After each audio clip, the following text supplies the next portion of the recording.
இன்றைக்கும் என் பிள்ளை வீட்டிற்கு வரவில்லை. வேதனையோடு மகனின் விடுதலைக்காக போராடும் தாயின் இரத்த வரிகள்.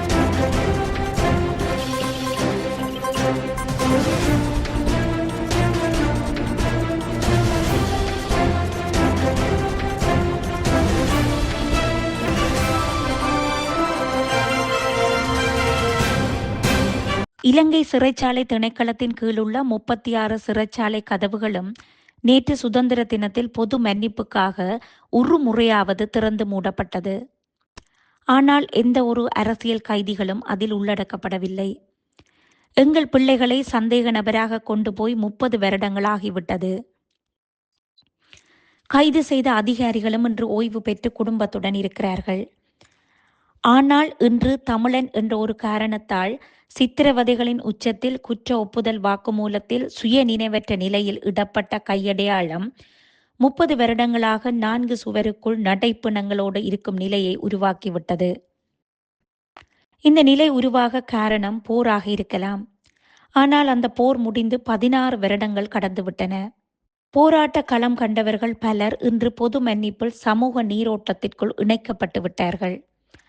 ஆனால் பயங்கரவாத தடை சட்டத்தின் கீழ் கைதானவர்களை எந்த ஒரு அரசும் திரும்பி பார்க்கவில்லை என்பதுதான் வேதனையான விடயம். அரசியல் கைதிகளின் உறவுகளின் ஓலம் இன்று வரை காதுகளில் ஒலித்து கொண்டிருக்கிறது. போராட போகாவிட்டாலும் பொதுமக்களின் இயலாமையை சாதகமாக்கி தென்னிலங்கைக்குள் அமைதியை குலைக்க போட்ட சதி திட்டங்களுக்கு அப்பாவிகளை பயன்படுத்திய கும்பல் இன்று அப்பாவிகளை சிறையில் அடைத்துவிட்டு புலம்பெயர் தேசத்தில் இருந்து கோஷம் எழுப்பி வருகின்றனர். ஆனால் இன்று பல ஆண்டுகளாக சிறைக்குள் தம் வாழ்நாளை நகர்த்தும் அரசியல் கைதிகளின் நிலையை யாருமே உணர்ந்து கொள்ளவில்லை. ஒவ்வொரு தேர்தலுக்கும் அரசியல் கைதிகளின் விடயம் ஹைலைட் ஆகும். தேர்தல் முடிந்தலும் முதலில் காணாமல் போவதும் அதுதான். புதிய கைதுகளை விரைவுபடுத்துங்கள், சட்டங்களை சீரமையுங்கள், மக்களுக்கான தேவைகளை மக்கள் கேட்காமலே செய்து கொடுங்கள், அதுதான் அரசு. ஆனால் கம்பிகளுக்கு பின்னால் தம் இளமையை தொலைத்து வாழ்க்கையை தொலைத்து உறவுகளை தொலைத்திருக்கும் அரசியல் கைதிகளின் மனோநிலையை புரிந்து கொள்ளுங்கள். காரணம் அவர்களும் மனிதர்கள்தான். பறவைக்கு கூட சுதந்திரம் வேண்டும். அதனை அடைத்து வளர்ப்பதோ சிறகை உடைப்பதோ தண்டனைக்குரிய குற்றமென்று இன்றைய சிறுவர்களுக்கு சொல்லிக் கொடுத்தும் வளர்க்கும் நாட்டில்தான் நாம் வாழ்ந்து வருகிறோம். 30 வருடங்களாக துருப்பிடித்த கம்பிகளுக்கு பின்னால் அத்தனை உணர்வுகளையும் தொலைத்துவிட்டு ஜடமாக இருப்பவர்களின் உணர்வுகளையாவது ஒரு நிமிடம் உணருங்கள். அவர்களுக்கு வெளியுலகம் தெரியாது. அவர்களுக்கென்ற உடைமை இல்லை. அவர்களிடம் இருப்பது உயிர் மட்டும்தான். தவறுகள் தண்டிக்கப்பட வேண்டும். ஆனால் தண்டனைகள் ஒருவரை மனநோயாளியாக்கி பார்க்க எத்தனிக்க கூடாது.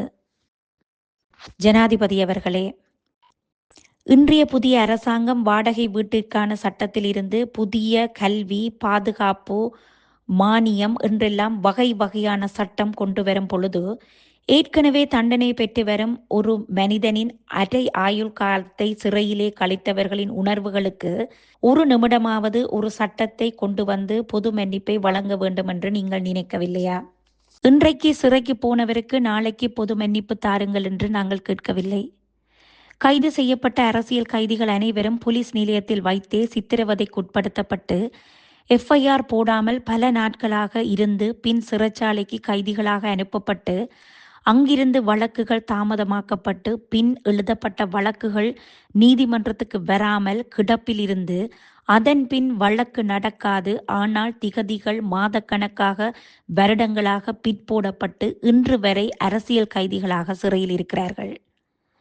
அந்த அரசியல் கைதிகள் எவரும் தெரிந்து குற்றமிழைத்தவர்கள் அல்லர். நிர்பந்தத்தால் நடந்த குற்றங்கள். அன்று நீதிமன்ற அமர்வுகளில் அவர்கள் பேசுவதற்கான சந்தர்ப்பம் வழங்கப்பட்டிருந்தால் இன்று அவர்கள் ஏதோ ஒரு புலம்பெயர் நாட்டில் பெயர் சொல்லும் அளவில் இருந்திருப்பார்கள். இவர்களின் உணர்வுகளை மதித்து இவர்களின் உறவுகளுக்கு நீதியை பெற்றுக் கொடுங்கள். தண்டனை அனுபவிப்பவர்கள் மட்டும்தான் சிறையில் இருக்கிறார்கள். ஆனால் அவர்களின் குடும்பங்கள் இன்று வரை உணர்வுகளை தொலைத்துவிட்டு வீதிகளிலும் கோவில்களிலும் சிறைச்சாலை வாசல்களிலும் நிற்கிறார்கள்.